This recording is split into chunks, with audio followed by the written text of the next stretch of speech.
My name is Olivia Reed. I am 27 years old. I used to believe that the person you marry becomes the one place in the world where you can finally stop watching your back. That belief lasted until a single voice message arrived in the middle of the night during what was supposed to be an ordinary summer family reunion. If you have ever felt the ground shift under a relationship you thought was steady, drop a OK below, so I know I am not the only one. We were driving to my parents' house outside Dayton, Ohio for the annual family gathering. The car was quiet except for the low hum of the air conditioner and the occasional click of the turn signal. Nathan kept one hand on the wheel and the other resting on his thigh, the way he always did when he wanted to look relaxed. I had asked him earlier that morning why his co-worker, Brandon Cole, had called 3 times in one day. Nathan had answered without taking his eyes off the road. "You're overreacting again, Olivia? It is just work. You always turn nothing into something."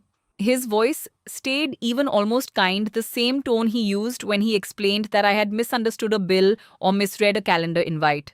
I did not argue. I looked out the window at the flat Ohio fields sliding past and counted the fence posts until the urge to push back faded. That was how most of our disagreements ended lately. I stayed steady. He stayed calm. Nothing ever got resolved, but the surface stayed smooth. We arrived in the late afternoon. My parents' house sat on a quiet street lined with mature maples, the kind of neighborhood where everyone still mowed their own lawn and waved from the driveway. The reunion was already in motion. My older sister Victoria stood on the front porch with a glass of lemonade laughing at something our father had said. My mother Linda moved between the kitchen and the backyard, directing cousins and aunts with the same gentle efficiency she had used when we were children. Everything looked exactly as it always had: the folding tables under the oak tree, the cooler of sodas, the old radio playing classic rock. Low enough that conversation could still happen. The manufactured image of a perfect family weekend was in place, and everyone played their part without hesitation. Nathan slipped into the role of the easygoing son-in-law the moment we stepped out of the car. He carried in the bags, complimented the spread of food, and asked my father about the new grill. I watched him and felt the familiar, low-grade ache of watching someone perform a version of our life that I no longer recognized. I smiled when people expected me to smile. I answered questions about my job in the same measured way I had practiced on the drive. Steady, detached, present. That night, the house finally quieted around 11. Most of the relatives had gone to their own homes or settled into the guest rooms upstairs. Nathan had gone to bed early, claiming a headache from the drive. I stayed in the kitchen longer than necessary, rinsing dishes that were already clean because the silence upstairs felt heavier than the noise had been. His phone sat on the counter where he had left it charging. It buzzed once with a voicemail notification. The screen lit up with Brandon Cole's name. I had never listened to Nathan's messages before. I told myself it was an accident, that I only tapped the notification because I thought it might be important for work, and he had asked me earlier to keep an eye on his phone. The voicemail played on speaker in the empty kitchen. "Hey Nathan, it is Brandon. Just confirming we are still good on the side agreement. Your in-laws signed the papers this afternoon while you were bringing in the bags. The old journal entry you mentioned should be enough to keep everything quiet on Olivia's end.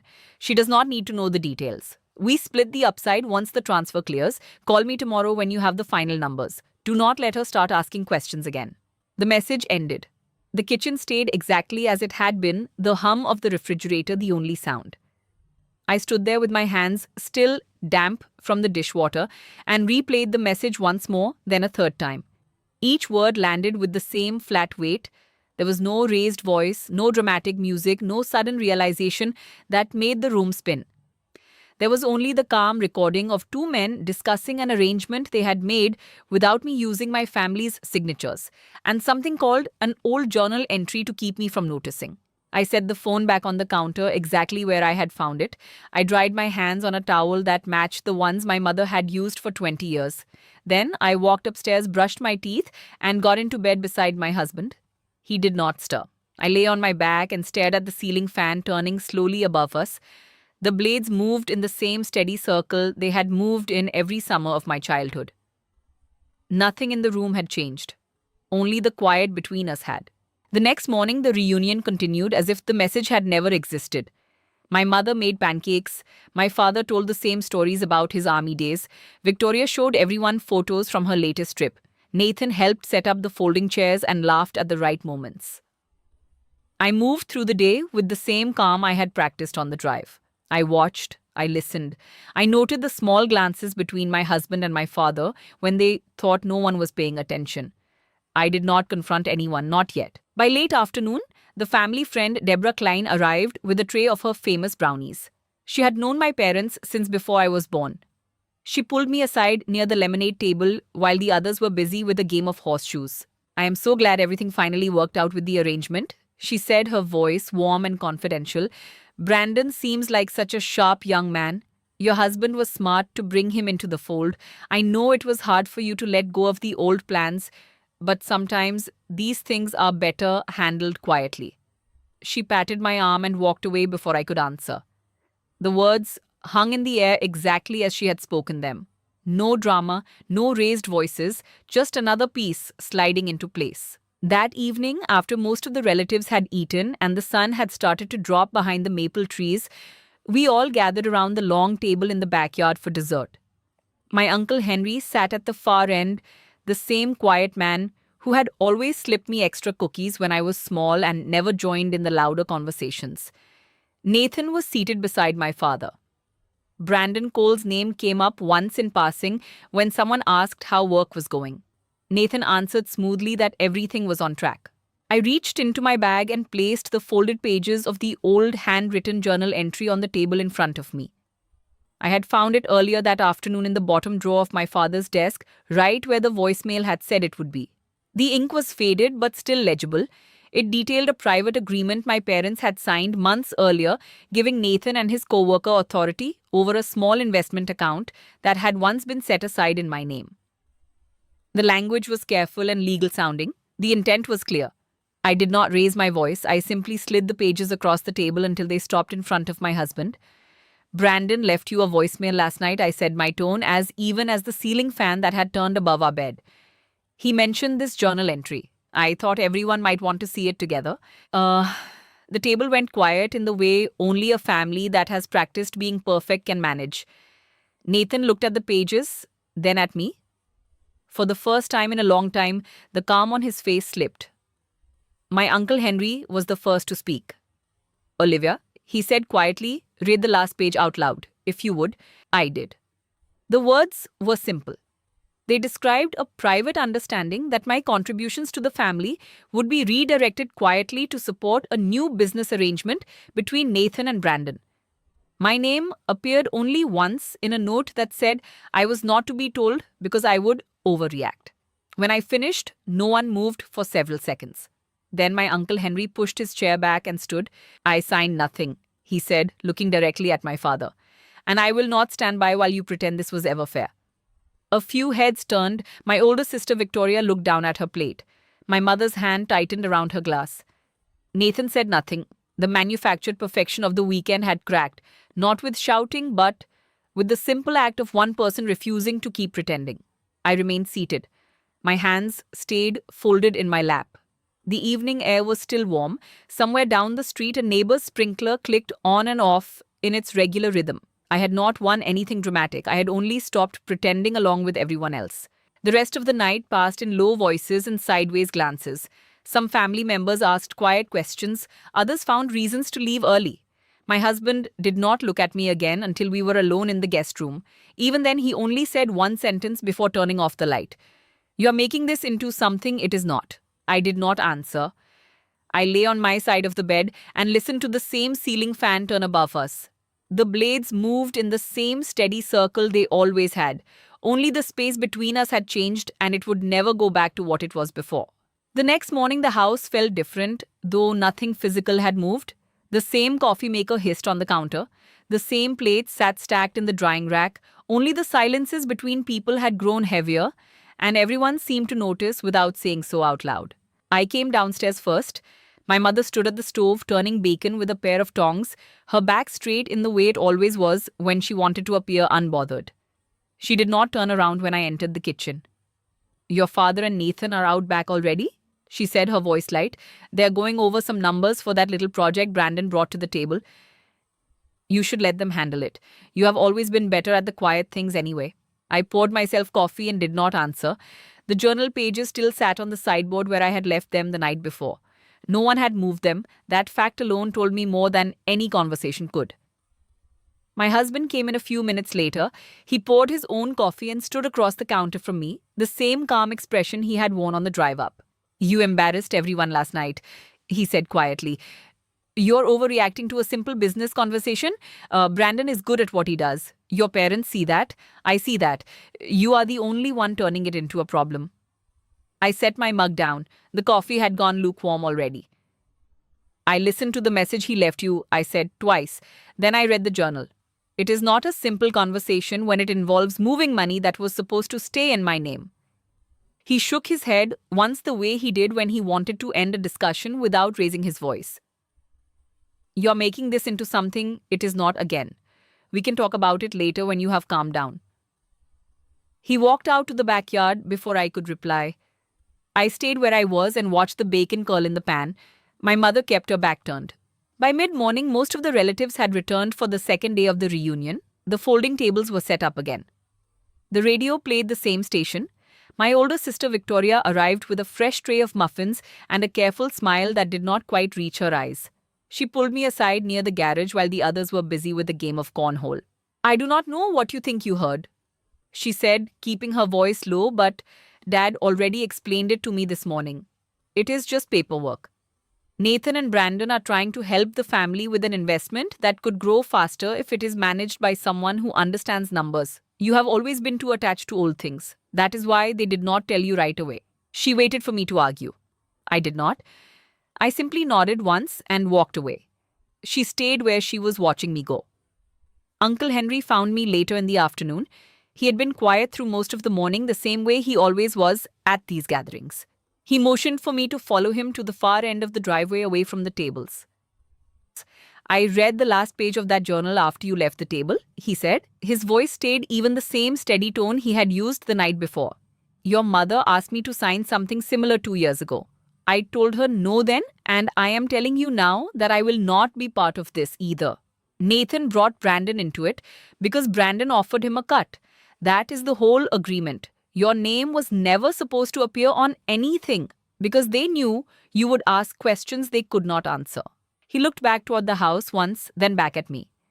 "Some of them will choose the easy side because it keeps the weekend pleasant. I'm not one of them." He did not wait for a reply. He walked back toward the tables and joined a conversation about the weather as if nothing had been said. I stayed by the driveway and watched the shadows lengthen across the grass. The pressure built in small, ordinary ways for the rest of the day. My father asked me twice if I had thought any more about being reasonable. My mother kept offering me more food every time I sat down, as though a full plate could replace an explanation. Victoria avoided sitting next to me at lunch. Nathan stayed close to my father and Brandon, who had arrived mid-afternoon with a folder of papers he kept tucked under one arm. Every time I walked near them, the conversation shifted to something neutral. Every time I asked a direct question, the answer came back the same. "You are overreacting, Olivia. Let the people who understand these things handle it." I did not raise my voice. I did not cry or slam doors. I simply noted each exchange and kept moving through the day, steady, detached, collecting the pieces without letting anyone see how many I had already gathered. Late in the afternoon, Deborah Klein returned with another tray, this time of potato salad. She found me alone by the cooler and spoke in the same warm, confidential tone she had used the day before. "I hope you are not still upset about the arrangement," she said. "Brandon explained it all to me when he picked up the papers from your father yesterday. It really is better this way. Your husband said you get anxious about money sometimes, and this way you do not have to worry about any of it. The family is protecting you." She smiled as though she had delivered good news and walked away to set the salad on the table. I stood by the cooler and watched her go. Another piece had clicked into place without anyone raising their voice. By evening, the group had thinned again. A few cousins left early. My older sister stayed but spent most of her time on her phone near the back fence. My parents and Nathan sat at the long table, going over the folder Brandon had brought. I stayed inside the house for a while, rinsing glasses that did not need rinsing until the quiet in the kitchen became louder than the voices outside. I went upstairs to the guest room and closed the door. The journal pages were still in my bag. I took them out and read them again line by line, the same way I had read them the night before. The words had not changed. The signatures at the bottom were still there. My husband's name appeared next to Brandon Cole's in a note about splitting any returns. My parents had initialed the bottom of each page. I folded the pages and put them back in my bag. Then I sat on the edge of the bed and listened to the ceiling fan turn above me. The same steady circle, the same low hum, only the weight of what I now knew had shifted. Downstairs, the back door opened and closed. Footsteps moved through the kitchen. My husband's voice carried up the stairs, calm and even talking to someone on the phone. I could not make out every word, but I heard enough. Hey, she found the journal. No, she has not done anything yet. Just keep the papers with you until we are back in the city. She will calm down once we are home. The call ended. The footsteps moved toward the stairs. I stayed seated on the edge of the bed, my hands resting on my knees, and waited for the door to open. The ceiling fan kept turning in its regular pattern. The house stayed quiet around me. Outside, the last of the daylight faded behind the maple trees, and the street lights along the quiet suburban block clicked on one by one. The door opened. Nathan stepped inside and closed it behind him with the same careful control he used for everything else. He did not raise his voice. He simply stood at the foot of the bed and looked at me the way he had looked at me on the drive up, as though I were the one creating the problem. "You need to stop this. Now," he said. "Your parents are willing to move past last night if you are. Brandon is already drawing up revised papers. All you have to do is sign the new version and let it go. You're overreacting to something that was never about you in the first place." I stayed seated on the edge of the bed. My hands remained on my knees. I listened to the voicemail I said. I read the journal. My parents signed an agreement that moves an account that was opened in my name into a venture run by your coworker. You get a percentage. They kept it from me because they knew I would ask why my name was being used without my knowledge.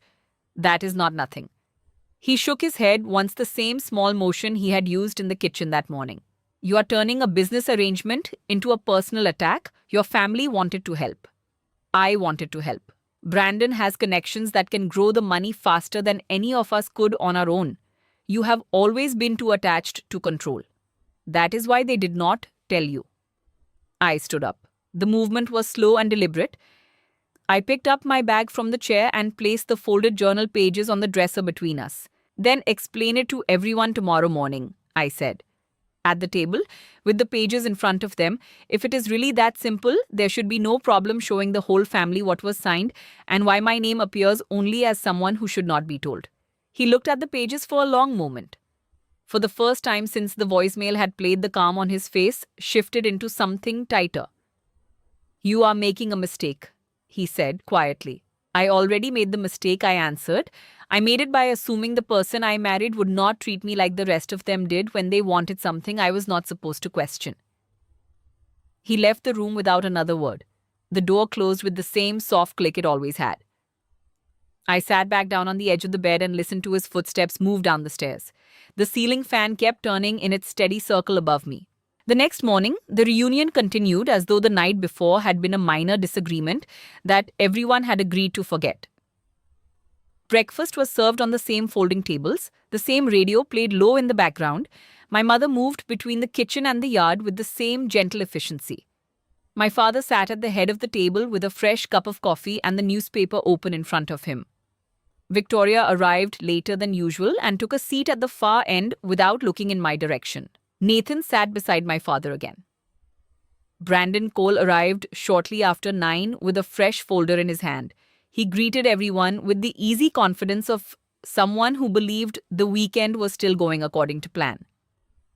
My uncle Henry sat in his usual spot near the end of the table, quiet as always, watching. I waited until the plates were cleared and the coffee had been poured a second time. Then I placed the journal pages in the center of the table, exactly where they had rested the night before. "Brandon left a voicemail on Nathan's phone 2 nights ago," I said, my voice carrying across the yard without rising. "He mentioned this journal and an agreement that moves money that was opened in my name. I would like everyone here to hear what was actually signed and why my name appears only in a note that says I should not be told." The table went quiet in the same way it had the night before. My father set his newspaper down. My mother stopped halfway between the kitchen door and the table. Victoria looked at the pages and then at Nathan. Brandon Cole's confident expression faltered for the first time since he had arrived. Nathan reached for the pages. I did not pull them away. He opened them, read the last paragraph once, and set them back down. This is not the version we are using now, he said. We revised it yesterday. The new papers do not involve you at all. My uncle Henry spoke before anyone else could answer. Then there should be no problem letting everyone read both versions side by side, he said. His voice stayed calm, the same even tone he had used when he pulled me aside the day before. If the first version was a mistake, the family deserves to see why it was written that way and why Olivia's name was kept off the final documents. A few heads turned toward my father. He did not pick up the pages. He looked at Nathan instead. We can discuss this privately, my father said. There is no need to turn a family weekend into a business meeting. I stayed standing. My hands rested on the back of my chair. It stopped being private the moment my name was used without my knowledge and then hidden behind the phrase that I would overreact. I said, I'm not asking for a fight. I'm asking for the same clarity everyone else was given before they signed. My older sister Victoria was the first to speak after that. I signed nothing, she said quietly. Dad asked me to look at something last month, but I told him I wanted to wait until Olivia was here. I did not know the rest of it. She did not look at me when she spoke. She looked at her hands. The choice had been made small and quiet, but it was a choice. My mother set the coffee pot down on the table with more force than necessary. This is exactly why we did not tell you, she said.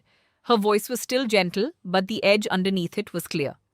You turn everything into a problem. Nathan and Brandon have a plan that can help everyone. You are the only one who cannot see that. My father nodded once, the same small motion Nathan had used the night before. Your mother is right, he said. We were trying to protect you from worrying about numbers that do not concern you. Brandon has already agreed to adjust the paperwork, so your name stays out of it completely. All you have to do is let it go. I looked around the table. Most of the remaining relatives had gone quiet. A few cousins found reasons to check their phones. One aunt stood up and began clearing plates that did not need clearing. The manufactured image of the perfect family weekend had not shattered with shouting. It had simply stopped being something anyone could pretend was still intact. My uncle Henry pushed his chair back and stood. I will not sign anything that leaves one person's name off the documents while everyone else pretends it is for her own good, he said. He looked directly at my father, and I will not pretend this weekend was about family when it was about keeping one person from asking questions the rest of you did not want to answer. He walked around the table, stopped beside me for a moment, and placed a hand on my shoulder. The gesture was brief and steady. Then he walked toward the driveway without looking back. Brandon Cole opened his folder and closed it again without taking anything out. We can table this for now, he said. There is no need to ruin the morning. Nathan did not argue with him. He simply looked at me across the table, the same calm expression back in place. You have made your point, he said. We can discuss the rest when we get home. I picked up the journal pages and placed them back in my bag. There is nothing left to discuss, I said. I will not sign anything that uses my name without my knowledge. I will not pretend this arrangement was ever about protecting me. And I will not spend another night in a house where the people who raised me decided I was easier to manage when I did not know what was being decided in my name. I walked inside, packed the few things I had brought, and carried my bag to the car. No one followed me out. The radio in the backyard kept playing the same low station. The folding tables stayed where they were. The morning light stayed the same across the grass. I drove back to our house in the city without stopping. Nathan did not call. My mother did not text.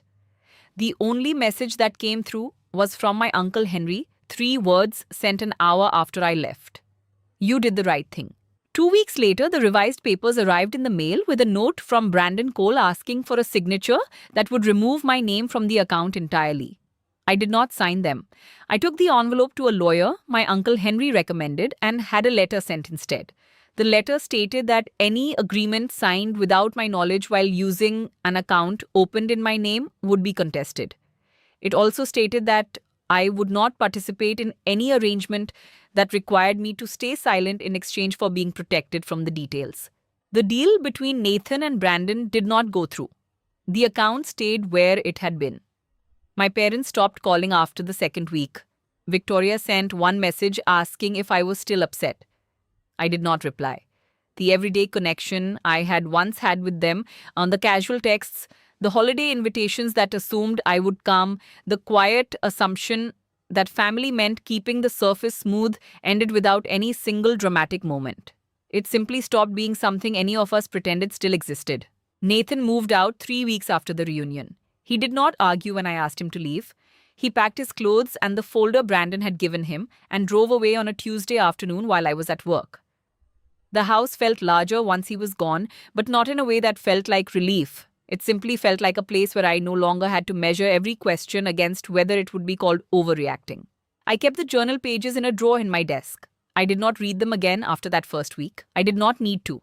The words had already done what they were going to do. They had shown me that the version of my life I had been living was one I had agreed to by staying quiet. Ending that agreement did not bring back the family I had once believed I had. It only made the truth visible in a way no one could comfortably ignore anymore. My Uncle Henry calls once a month now. The conversations are short and ordinary. He asks about work, I ask about his garden. We do not talk about the reunion or the papers or the account. The calls are enough. They are the only part of the old family that chose to stay connected without requiring me to pretend the rest of it had not happened. I still live in the same house. I still go to work and come home and make coffee in the same quiet kitchen. The ceiling fan in the bedroom turns in the same steady circle it always did. The difference is that I no longer lie awake listening to it while wondering what else is being decided without me. I know what was decided. I know what I chose in return. That knowledge does not feel like victory. It feels like the only ground I have left that I can stand on without apology. Thank you for listening to my story. If any of this sounded familiar, drop a OK below. Sometimes the smallest refusal to keep pretending is the only boundary that actually holds.